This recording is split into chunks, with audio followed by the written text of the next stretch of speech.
Hello everyone, आप सभी का बहुत बहुत स्वागत है।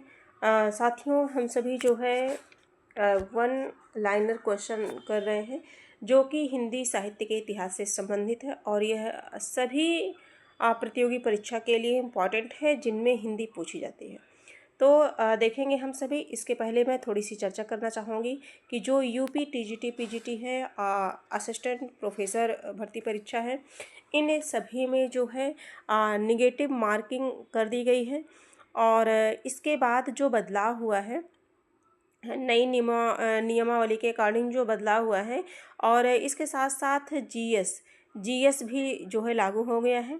और 30 प्रश्न जो है जीएस के होंगे और बाकी जो 90 क्वेश्चन होंगे ये व्यक्ति के मतलब छात्र के अपने सब्जेक्ट के होंगे, यानी कि जिसका हिंदी है, जिसका संस्कृत है, जिसका इंग्लिश है, जिसका मैथ है।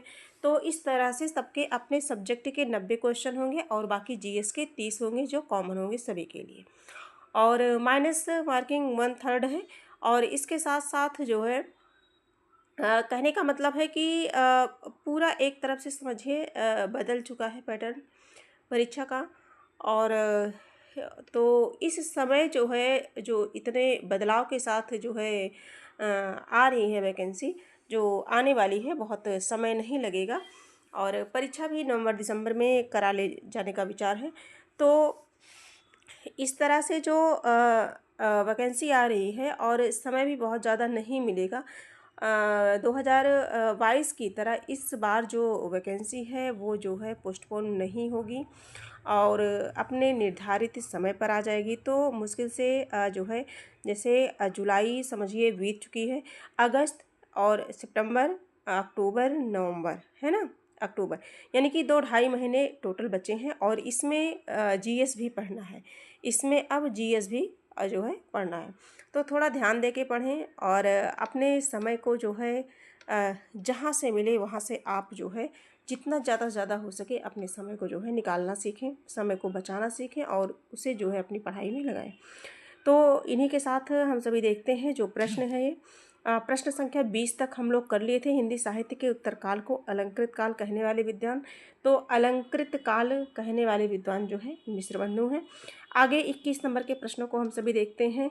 हिंदी साहित्य का आरंभ 693 ईस्वी से मानने वाले इतिहासकार हैं, यानी कि कौन से साहित्य इतिहासकार हैं जो 693 ईस्वी मानते हैं। क्या मानते हैं? हिंदी साहित्य का आरंभ। तो कौन से हैं?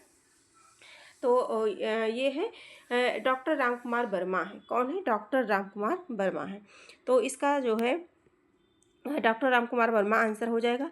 अगला देखेंगे, ये 12 नहीं है, ये क्या है? 22 है। 21 के बाद जो है 22 डॉक्टर राम कुमार वर्मा ने हिंदी साहित्य के आदिकाल यानी कि प्रारंभिक काल को संबोधित किया है। आदिकाल को प्रारंभिक काल संबोधित किया है।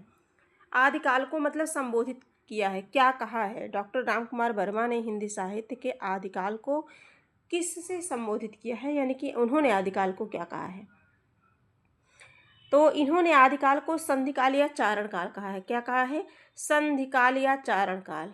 संधिकाल या चारण काल किसने कहा है? राम कुमार वर्मा ने। चारण काल, ठीक है, राम कुमार वर्मा ने कहा है। आगे हम सभी देखेंगे, हिंदी साहित्य के उत्तर मध्यकाल को रीतिकाल कहा है। उत्तर मध्यकाल को रीतिकाल किसने कहा है? प्रश्न संख्या 23 है, यानी कि अगर देखा जाए तो प्रश्न संख्या 3 है, यानी कि 20 से हम लोग कर रहे हैं। तो 23 नंबर का जो प्रश्न है इसका हमें आंसर देना है। प्रश्न संख्या 23,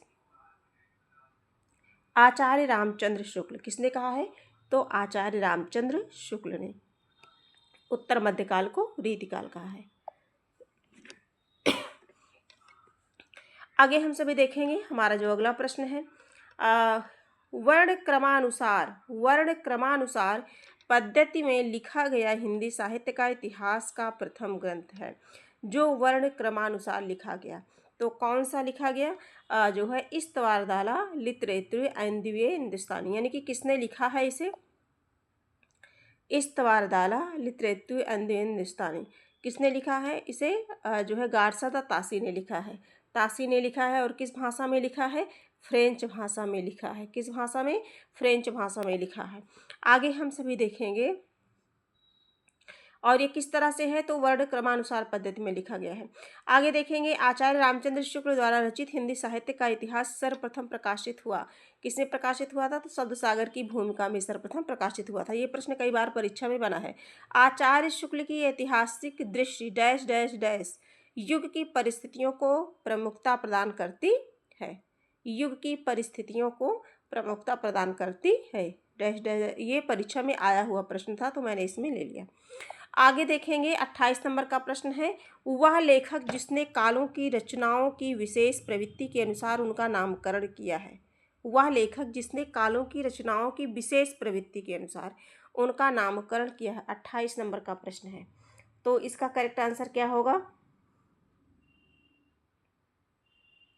वह लेखक जिसने कालों की रचनाओं की विशेष प्रवृत्ति के अनुसार उनका नामकरण किया है, तो ये शुक्ल जी हैं। कौन है, रामचंद्र शुक्ल हैं, रामचंद्र शुक्ल हैं।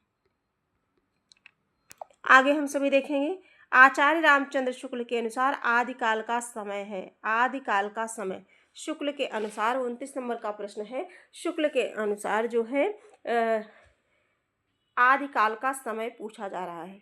आचार्य शुक्ल के अनुसार आदिकाल का समय, तो क्या होगा, आचार्य शुक्ल के अनुसार संमत 1050 से 1375 विक्रमी तक। आगे हम सभी देखेंगे, इस्तवार दालाल इत्तेत्यूर एंद्रे हिंदुस्तानी नामक ग्रंथ लिखा है। किसने लिखा है, तो ये किस भाषा में लिखा है, तो फ्रेंच भाषा में लिखा है। और किसने लिखा है, तो गारसादा तासी ने लिखा है। 30 नंबर का प्रश्न है। 31 नंबर के प्रश्न को देखेंगे, ज्ञान राशि के संचित कोश का नाम साहित्य है। साहित्य के संदर्भ में यह कथन है।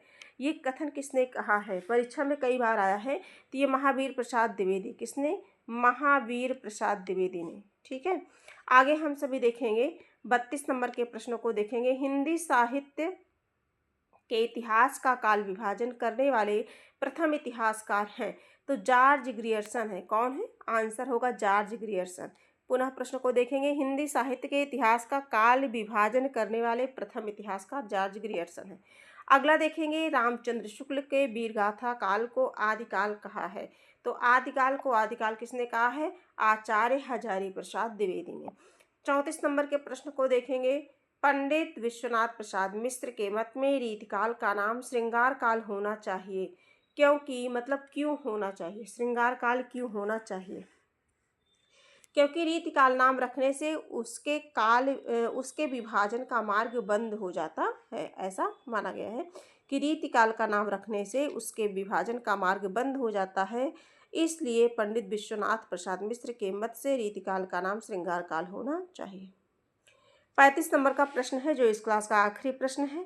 और ये कथन है, देखेंगे, हिंदी साहित्य के इतिहास का काल विभाजन करते हुए आचार्य रामचंद्र शुक्ल ने प्रथम काल का नामकरण वीरगाथा काल किया। डॉक्टर हजारी प्रसाद द्विवेदी ने इसे नाम दिया, यानी कि डॉक्टर हजारी प्रसाद द्विवेदी ने क्या नाम दिया है। 35 नंबर का प्रश्न है, प्रश्न संख्या 35।